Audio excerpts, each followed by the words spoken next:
Dr. Emily Navarro, a celebrated surgeon, seems to have it all, until a secret affair in Miami conference threatens to unravel her perfect life. Where her husband, Ethan, uncovers the truth, he crafts a devastating, lawful revenge. Will Emily's betrayal cost her everything?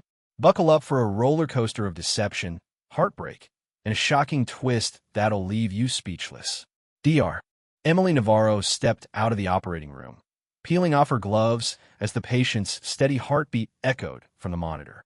Another successful surgery, her third that week. The nurses nodded in quiet admiration, but Emily barely noticed. At 35, she was a star surgeon at Miami General, her name whispered in boardrooms as the hospital's pride. Yet, as she scrubbed her hands under the cold water, a hollow ache gnawed at her. Her life, polished on the outside, felt like a treadmill stuck on repeat. Back in her office, she checked her email. An invitation glowed on the screen. A prestigious medical conference at Miami Beach's Fontainebleau Hotel. Top surgeons, cutting-edge research, ocean views, a rare chance to escape the grind. Her pulse quickened. This wasn't just work. It was a door to something new, something alive. She RSVP'd instantly, her fingers trembling with anticipation. That evening, she told Ethan, her husband, over dinner. "It's a big deal," she said, cutting into her steak. "Could open doors." Ethan, 38, a high school history teacher, looked up from his plate. His eyes, steady and warm, held hers. "You deserve it, Em. Go shine." He reached for her hand, his calloused fingers brushing hers, a familiar gesture that once sparked comfort, but now felt like routine. Emily forced a smile, her mind already drifting to the conference. Ethan cleared the plates, humming softly, unaware of the restlessness simmering in her. He'd always been her anchor, cooking her favorite pasta, planning quiet weekends, cheering her late-night study sessions. But lately, his reliability felt like a cage. The morning of the conference, Emily packed her suitcase with precision, choosing sharp blazers that screamed authority. Ethan drove her to the hotel, the Miami skyline glinting under the sun. "Knock him dead," he said, kissing her forehead before she stepped out. She waved, her smile tight, and turned toward the hotel's glass doors. The weight of his devotion lingered like a shadow she couldn't shake. Inside, the lobby buzzed with surgeons and researchers, their voices a hum of ambition. Emily checked in, her badge reading Drive Navarro, Miami General. She felt a surge of freedom. This was her world, not Ethan's. The first keynote was packed, standing room only. Emily stood at the back, scanning the crowd. That's when she saw him, Dr. Lucas Rivera, a neurologist whose TED Talk on brain mapping had gone viral. He leaned against a pillar, his posture relaxed yet commanding. Their eyes met, and he flashed a grin that felt like a challenge. Emily's heart skipped. She nodded back, her confidence rising to match his. After the talk, he approached, extending a hand. "Lucas Rivera, your work on minimally invasive surgery is impressive." His voice was smooth, his gaze direct. "Thanks," Emily replied, shaking his hand. "Your TED Talk wasn't bad either." They laughed, the air between them crackling. Over coffee, they dove into shop talk, surgical techniques, hospital politics. Lucas listened intently, his questions sharp, his compliments unguarded. For the first time in months, Emily felt seen, not just as a surgeon, but as a woman with fire in her veins. They lingered until the next session, swapping stories of late-night ER shifts and career-defining cases. When Lucas suggested drinks later, Emily didn't hesitate. "Meet me at the bar, 8 p.m., she said, her voice steady but her pulse racing. That night, the hotel bar glowed under dim lights, the ocean's rhythm audible through open windows. Lucas waited, a whiskey in hand. They talked for hours about dreams, fears, the pressure to be perfect. Emily admitted she felt trapped, her life a checklist of achievements with no spark. Lucas leaned closer, his voice low. "You're more than your resume, Emily. You're electric." Her breath caught. His words unlocked something she'd buried, a hunger for more. When he suggested a walk on the beach, she followed, the night air cool against her skin. The sand was soft under their feet, the waves a quiet roar. Lucas stopped, turning to her. "You ever just let go?" he asked. Emily's heart pounded.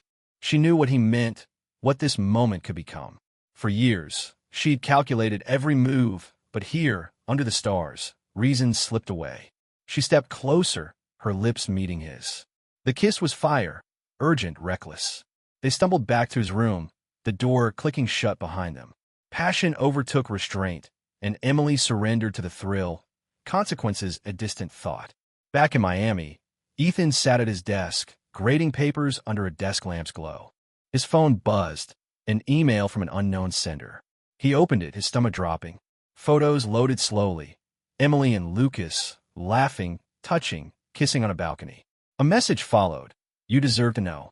Ethan's hands shook, his breath shallow. He stared at the images, each one a blade.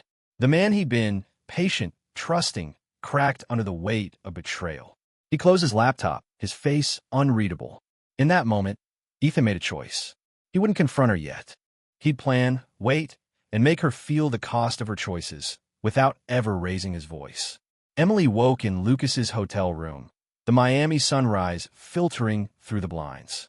Her heart raced, not from passion, but from a creeping unease. Last night's recklessness lingered like a bruise. She slipped out of bed, careful not to wake Lucas, and checked her phone. No messages from Ethan. Relief mixed with guilt as she dressed quickly and left for the conference's second day. In the lecture hall, she forced focus on a panel about robotic surgery, but her mind replayed the beach, the kiss, the rush. Lucas caught her eye from across the room, his smile a quiet promise. She nodded, but her stomach twisted. This wasn't just a fling, it was a line crossed. Between sessions, Lucas found her at a coffee station. Last night was unforgettable, he said, his voice low. Emily managed a tight smile. It was, but we need to be careful. He shrugged, unfazed. No one's watching, Emily. Live a little. His casual confidence both thrilled and unnerved her. They agreed to meet again that evening, this time at a rooftop restaurant overlooking the ocean. As Emily navigated the conference, her charisma masked her turmoil. Colleagues praised her recent article in a medical journal, but their words felt hollow. Every laugh, every handshake felt like a performance to hide the secret burning inside her. Back in Miami, Ethan sat in his classroom after hours, the email still open on his laptop. The photos of Emily and Lucas seared his mind, her hand on his arm, their silhouettes against the ocean. The sender, concerned friend, had included a note. Check your wife's conference schedule. Ethan's jaw clenched. He cross-referenced the dates, confirming the betrayal unfolded while he graded essays alone. His usual calm fractured, replaced by a cold resolve. He opened a browser, searching for a divorce lawyer. Within an hour, he'd booked a consultation for the next day, his voice steady as he confirmed the appointment. Next, he contacted a realtor. I need to sell my house. Fast, he said, his tone flat. The realtor hesitated, sensing urgency, but agreed to start the process. At the conference, Emily and Lucas sat across from each other at the restaurant, plates of seared scallops untouched. Their conversation danced around work. New research grants, hospital politics, but the undercurrent was electric. Lucas leaned forward, his voice soft. You're not like anyone I've met, Emily. You don't settle. Her chest tightened. His words fed her restlessness, but guilt clawed at her. She thought of Ethan's quiet support, his unwavering trust. I'm married. Lucas, she said, almost to herself. He raised an eyebrow. Doesn't seem like it's working. The bluntness stung, but she didn't argue. They lingered over wine, the city lights sprawling below, and when Lucas invited her back to his room, she followed, silencing her doubts in the heat of the moment. Ethan, meanwhile, drove to a storage unit on the city's edge. He rented a locker, his movements mechanical, and began boxing up Emily's belongings from their home. Books, awards, the framed degree she cherished. Each item fueled his anger, but he kept it buried, his face a mask of control. He called a charity, scheduling a donation drop-off for her clothes and jewelry. They're in good condition, he told the coordinator, his voice devoid of emotion. At the lawyer's office the next morning, he laid out his plan.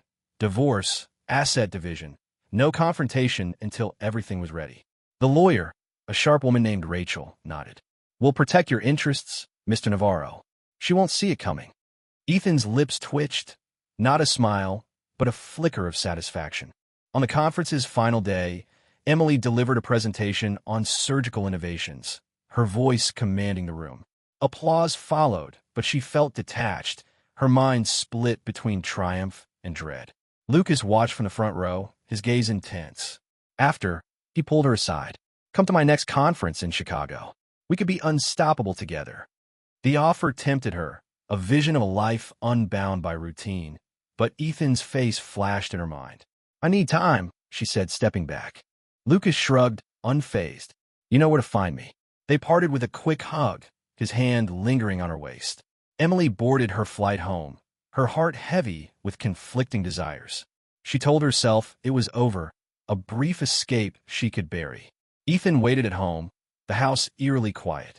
He'd moved his own essentials to a friend's guest room, leaving Emily's world intact for now. When her car pulled into the driveway, he greeted her with a practiced smile, taking her suitcase. "How is it?" he asked, his tone neutral. Emily, distracted, mumbled about networking and keynotes, avoiding his eyes. Over dinner, she picked at her food, unaware of the storm brewing behind Ethan's calm facade. That night, as she slept, Ethan opened his laptop again. Another email arrived from concerned friend, this time a video clip of Emily and Lucas laughing on the rooftop. His grip tightened on the mouse. He forwarded the evidence to Rachel, adding a note. "Make sure this stays confidential until we're ready." The pieces of his plan clicked into place, each one a step toward dismantling the life Emily thought she controlled. Emily woke to the smell of fresh coffee, a routine Ethan had perfected over years. She slipped downstairs, expecting his usual quiet presence, but the kitchen was empty. His car was gone, his phone unanswered. A note on the counter read, "At school. Back later." Her stomach churned. Something felt off, but she pushed it aside, heading to Miami General for her morning shift. The hospital's halls, usually alive with chatter, were oddly subdued. Nurses glanced at her, then away, their silence sharp. Emily's unease grew as she reached her office, only to find Dr. Claire Thompson, the hospital director, waiting with two board members. "We need to talk," Claire said, her voice clipped. Emily followed them to a conference room, her pulse spiking. On the table lay a stack of photos, her and Lucas, caught in intimate moments at the conference. Laughing by the pool, hands brushing at the bar, a kiss on the rooftop. Her breath stopped. "These were sent to the board, donors, and select staff," Claire continued. Anonymously, Emily's knees buckled, but she gripped the chair, forcing composure. "This is a misunderstanding," she stammered. Claire's eyes narrowed. "The damage is done. You're suspended, effective immediately, pending a full ethics review." The board members stood, leaving Emily alone with the photos, her career crumbling in seconds. She drove home in a daze, the images burned into her mind. Who sent them? Lucas? Arrival? Her hand shook as she parked, dreading Ethan's reaction. Inside, the house felt sterile, untouched. Ethan wasn't there. She texted him, "We need to talk. Urgent." No reply. Panic clawed at her. She called, but his phone went to voicemail. Desperate, she rifled through his desk, finding nothing but bills and lesson plans. Then her phone buzzed, a message from an unknown number. "Check your email." Her heart sank as she opened her inbox. A new message contained a video clip. Her and Lucas on the beach, unmistakable. The sender's note was simple. "Your husband deserves better." Across town, Ethan sat in a coffee shop with Rachel, his lawyer. "Everything's in motion," she said, sliding a folder across the table. "The house sale closes next week. Your accounts are secured, and her assets are isolated." Ethan nodded, his face a mask of control. "What about the evidence?" he asked.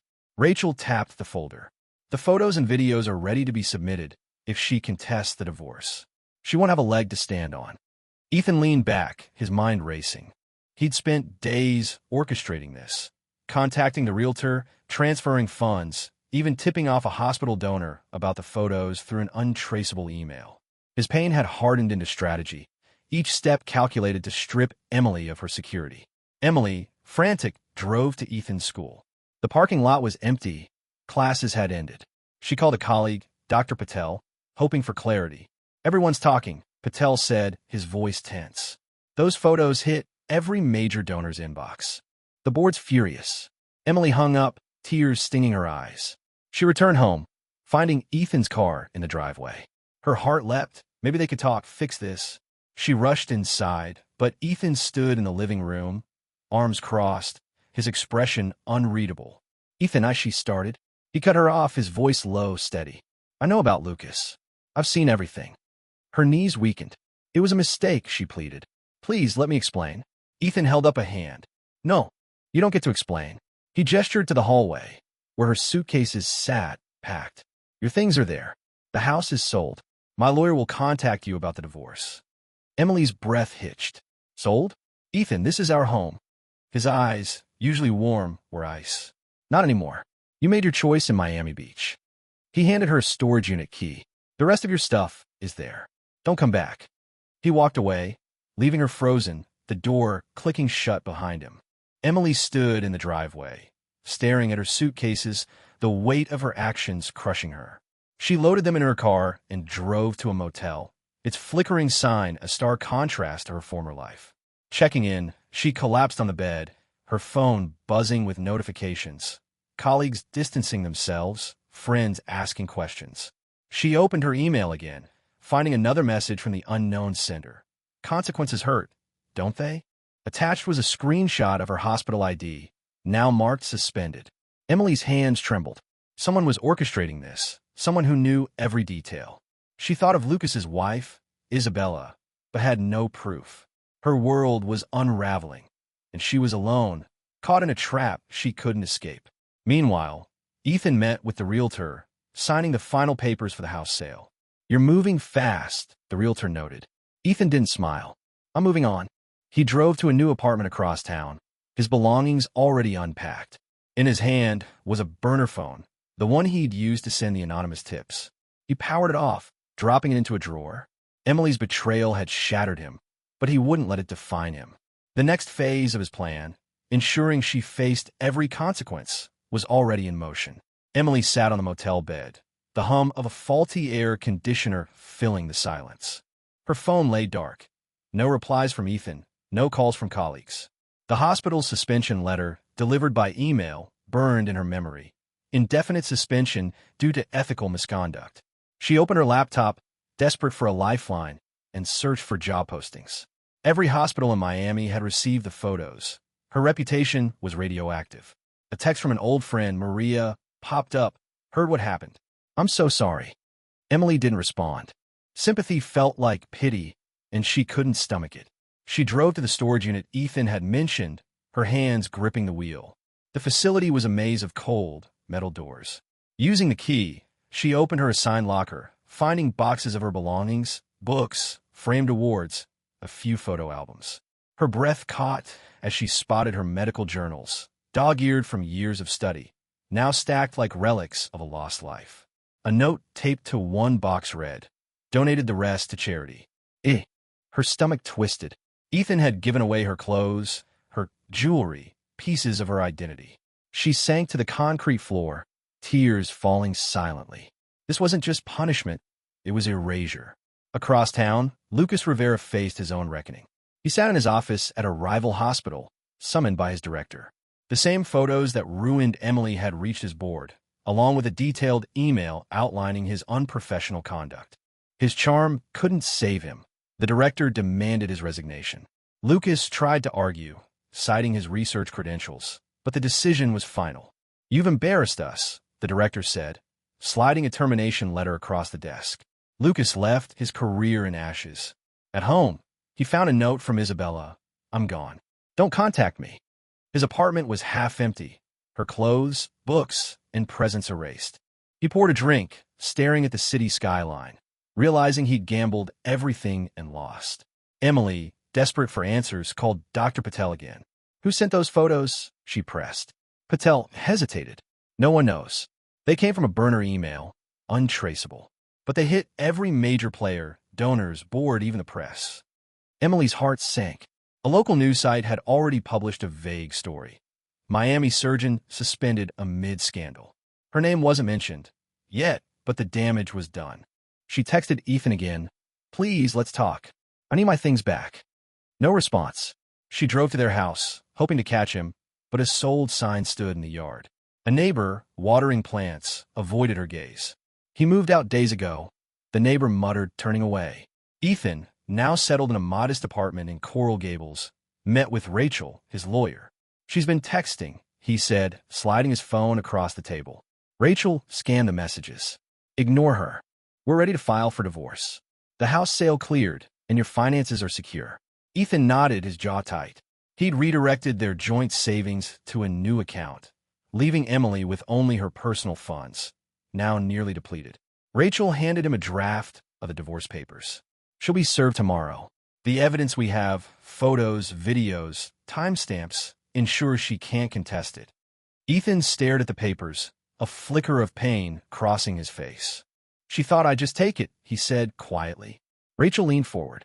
You've done everything by the book. She'll face the consequences. Emily, back at the motel, scoured her email for clues. She found another message from the anonymous sender. You built your life on lies. Now it's gone. Attached was a screenshot of her LinkedIn profile, now flooded with comments questioning her ethics. She slammed her laptop shut, her breath ragged. Sleep eluded her. Nightmares of the conference, Ethan's cold stare, and Lucas's grin haunted her. She called a lawyer, a former colleague's referral, but the consultation was grim. Your prenup is ironclad, the lawyer said. And with this evidence, you'll get nothing from the house or joint assets. Emily's voice cracked.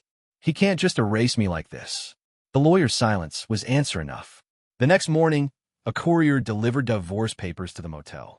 Emily's hands shook as she read them. Ethan was seeking full ownership of their shared assets, citing infidelity. The attached evidence, photos, videos, even hotel receipts, was meticulous, undeniable. She sank onto the bed, the papers slipping to the floor. Her phone buzzed, a message from Lucas. They got me too. I'm done. She didn't reply. His downfall mirrored hers, but brought no comfort. She thought of confronting Isabella, but a quick search revealed Isabella had left Miami, her social media dormant. Ethan, meanwhile, finalized his move. He donated the last of Emily's belongings to a women's shelter, keeping only a photo of their wedding day. He stared at it, then tucked it into a drawer. His phone pinged with a confirmation. The divorce filing was complete.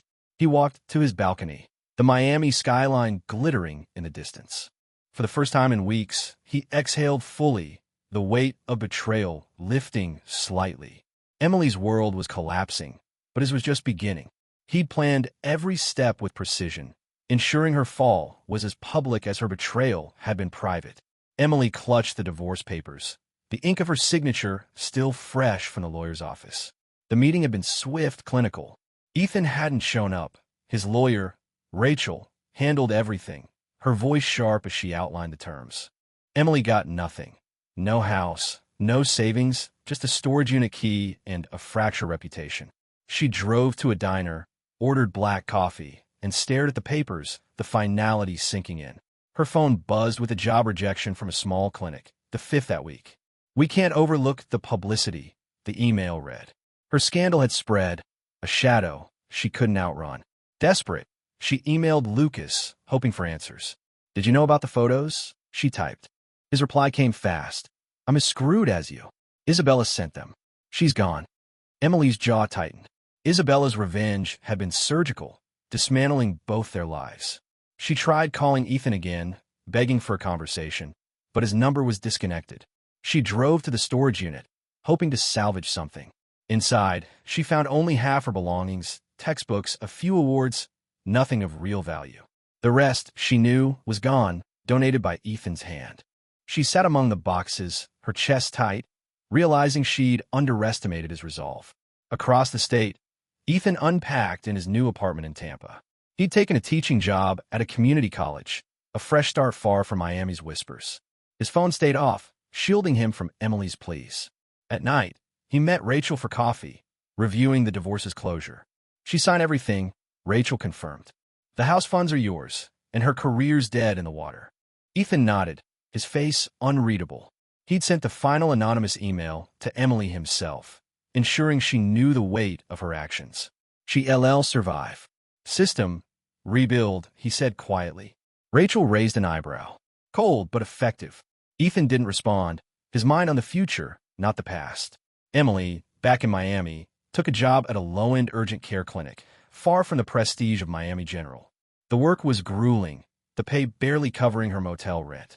She spent breaks scrolling job boards, but her name was poisoned in medical circles. One evening, she wrote Ethan a letter, not for assets, but for closure. "I am sorry. I was wrong. I hope you find peace."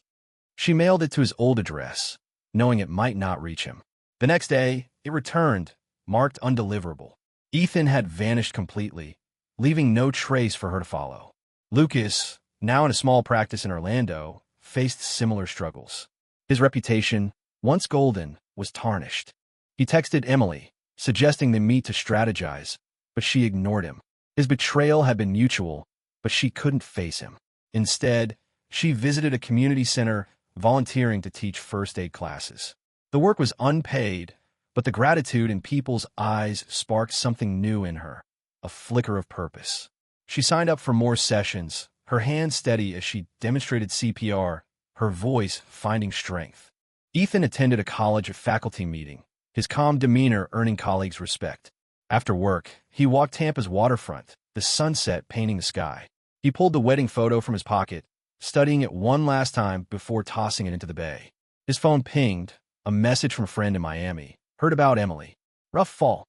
Ethan didn't reply.